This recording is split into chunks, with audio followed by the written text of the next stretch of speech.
প্রথমে স্মরণ করছি শ্রেষ্ঠ বাঙালির, লাখো বাঙালির শ্রেষ্ঠ বাঙালি বঙ্গবন্ধু শেখ মুজিবুর রহমানকে। তারই যোগ্য কন্যা জননেত্রী শেখ হাসিনার নেতৃত্বে বাংলাদেশ খুব দ্রুত গতিতে এগিয়ে যাচ্ছে। তার ৭৮তম জন্মদিন উপলক্ষে আমরা বিভিন্ন সামাজিক কর্মকাণ্ড হাতে নিয়েছিলাম, সেগুলো আমরা যথাযথভাবে সম্পাদন করেছি এবং তিনি যেন আগামীতে তার সুস্বাস্থ্য নিয়ে এবং সুশাসক হিসাবে যেন আগামীতে বিশ্বর বুকে একটি সমৃদ্ধ বাংলাদেশ উপহার দিয়ে যেতে পারেন, সেই লক্ষ্যেই আমরা আমাদের দোয়া মাহফিল এবং আমরা আমাদের এই সামাজিক কার্যক্রমগুলো চালিয়ে যাচ্ছি। পাশাপাশি সজীবদের জয় পরিষদ একটি মিডিয়া অর্গানাইজেশন হিসাবে আগামীতে কাজ করবে, যেখানে সরকারের উন্নয়ন কর্মকাণ্ডগুলো প্রসারিত হবে। সাধারণ মানুষ যেন এই জয় পরিষদের প্রচারণা থেকে সরকারের যে উন্নয়ন কর্মকাণ্ডগুলো সেইগুলো তারা যেন জানতে পারে, সেই লক্ষ্যে কিন্তু এই পরিষদ কাজ করবে। অথচ আমি কেন্দ্রীয় চেয়ারম্যান হিসাবে লক্ষ্য করে দেখছি প্রসারে আমাদের জয় পরিষদে যেই সকল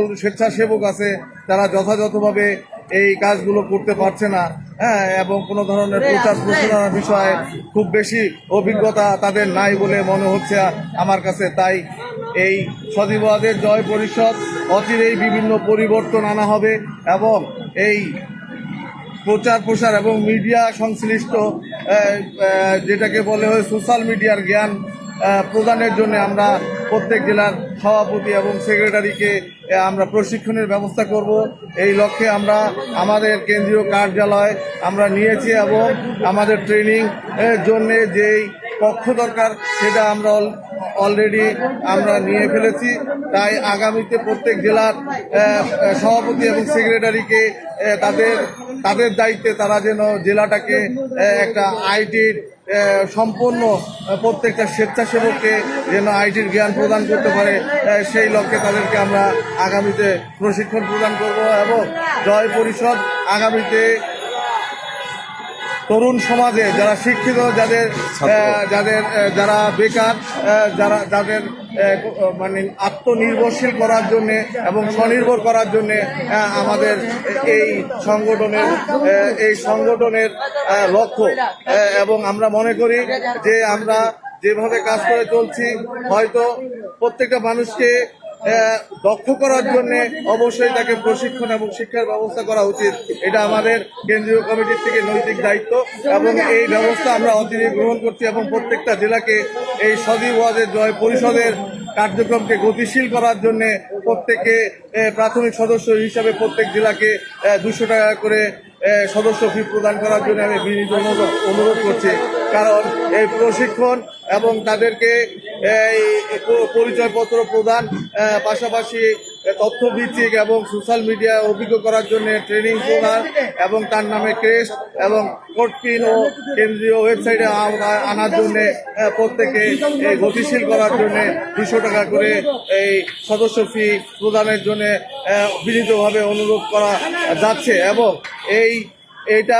এই সংগঠন যেন সর্ববৃহৎ এবং আইটি ভিত্তিক সংগঠন হয়, সেই ক্ষেত্রে এখানে অর্থের প্রয়োজন। তাই প্রাথমিক সদস্য হিসাবে যারা এই 200 টাকা করে দিতে ব্যর্থ হবে তারা আমাদের এই সজীবদের জয় পরিষদের গর্বিত স্বেচ্ছাসেবক হতে আগামীতে তাদেরকে বাদ দেওয়া হইবে। এখানে যেহেতু এটা ব্যবসায়িক সংগঠন, আমাদেরকে প্রত্যেকটা জায়গায় অর্থাৎ তৃণমূল থেকে সর্বোচ্চ মহল এই জয় পরিষদ দেশের কল্যাণে কাজ করছে, এটা অবগত করার জন্যই আমাদের প্রথম কর্তব্য। তাই সেই ক্ষেত্রে আমরা আগামীতে সোশ্যাল বুস্টিং এবং আমরা যে একটা গর্বিত সংগঠন এবং একটা নন প্রফিটেবল বিজনেস সংগঠন, সেই লক্ষ্যে আমরা আমাদের কার্যক্রম অব্যাহত থাকবে। এবং যেহেতু এটা ব্যবসায়িক প্রতিষ্ঠান, তাই প্রত্যেকটা ব্যবসায়িক প্রতিষ্ঠান মানে নির্মাণের ক্ষেত্রে অর্থের প্রয়োজন হয়, আইনগত বিষয় থাকে, বিভিন্ন ধরনের খরচ, দাপ্তরিক খরচ, কার্যালয়ের খরচ এবং প্রত্যেকে ট্রেনিংয়ে আনার যে বিষয়, প্রত্যেকে স্কিল করার বিষয় অর্থের প্রয়োজন। সেই অর্থ এই সংগঠনকে সবাইকে আমরা যেহেতু কোনো জায়গায় অনিয়ম এবং দুর্নীতি এবং বড় ধরনের চাঁদার মাধ্যমে আমরা কোনো সংগঠনে স্বেচ্ছাসেবক নিচ্ছি না। এটা স্বচ্ছ একটা সংগঠন, তাই প্রত্যেকে 200 টাকা করে, একজন প্রেসিডেন্টও 200 টাকা এবং একজন সদস্য 200 টাকা প্রদান করতে হবে। এই 200 টাকার অনুকূলে তাদেরকে বিভিন্ন ধরনের সুযোগ সুবিধা প্রদান করা হবে, যা বাস্তবিক অডিটের মাধ্যমে অর্থ কিভাবে এসেছে এবং অর্থ কিভাবে খরচ হয়েছে তা আমরা সকলের মাঝে উত্থাপন করে দেব। এবং এই সজীব ওয়াজের জয় পরিষদে প্রত্যেক জেলা থেকে আমরা যারা পরীক্ষিত, যারা পুলিশ ভেরিফিকেশনের মাধ্যমে উত্তীর্ণ হবে, তাদেরকে আমরা সজীব ওয়াজের জয় পরিষদের রেজিস্টার সিম প্রদান করব। এবং এই সিম চলমান, আমরা যেহেতু একটা নিবন্ধিত এবং অথরাইজ অর্গানাইজেশন, তাই আমরা এই সিম দিতে সক্ষম হচ্ছি এবং আমরা দিচ্ছি, এবং আগামীতে এটা চলমান থাকবে। এবং প্রত্যেক জেলার যারা যোগ্য সভাপতি, যার নেতৃত্বে জেলা সুসংগঠিত হবে, তাদেরকে আমরা লায়ন পরিবারের আওতায় আনা হবে। এবং 64 জেলায় 64 লায়নের মাধ্যমে আমরা আগামীতে আমাদের যে ব্যবসায়িক যে এজেন্ডা আছে, ব্যবসায়িক যে উদ্দেশ্য আছে, যে ব্যবসার মাধ্যমে আমরা যুবকদেরকে কর্মসংস্থান দিতে পারবো, আত্মনির্ভরশীল করতে পারবো, এবং তারা যেন স্বনির্ভর হতে পারে, তারা যেন স্কিল প্রশিক্ষক হয়ে মানুষের কল্যাণে কাজ করতে পারে, সুন্দর এবং বঙ্গবন্ধু যে স্বপ্নের সোনার বাংলাদেশ, সেই বিনির্মাণে তারা অংশগ্রহণ করতে পারবে। সেই ধরনের বেকার, সেই যখন শিক্ষিত, যারা সমাজকে কিছু দিতে জানে, যারা সমাজসেবক, যারা পেশাজীবী, তাদেরকে নিয়ে এই সজীব ওয়াজের জয় পরিষদ আগামীতে সুসংগঠিত হবে।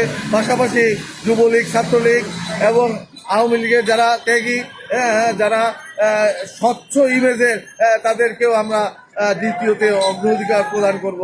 এবং এই সজীব ওয়াজের জয় পরিষদ বাংলার বুকে ভিন্ন ধারা, ভিন্ন আঙ্গিকে, অন্য কাউকে স্মরণ না করে, অন্য কাউকে লক্ষ্য না করে আমরা নিজেরাই নিজেদের যেই উদ্দেশ্য আছে, নিজস্ব স্টাইলে আমরা আমাদের লক্ষ্যে পৌঁছবো। এবং বাংলাদেশের একটা সামাজিক সংগঠন হিসাবে, একটা ব্যবসায়িক প্রতিষ্ঠান হিসাবে ইনশাল্লাহ প্রত্যেকটা মানুষের মনে জায়গা করে নেবে এই সজীব ওয়াজের জয়। এই বিশ্বাস, এই প্রত্যয় রেখে জয় বাংলা, জয় বঙ্গবন্ধু, সজীব ওয়াজের জয় পরিষদ চিরজীবী হোক। আসসালামু আলাইকুম।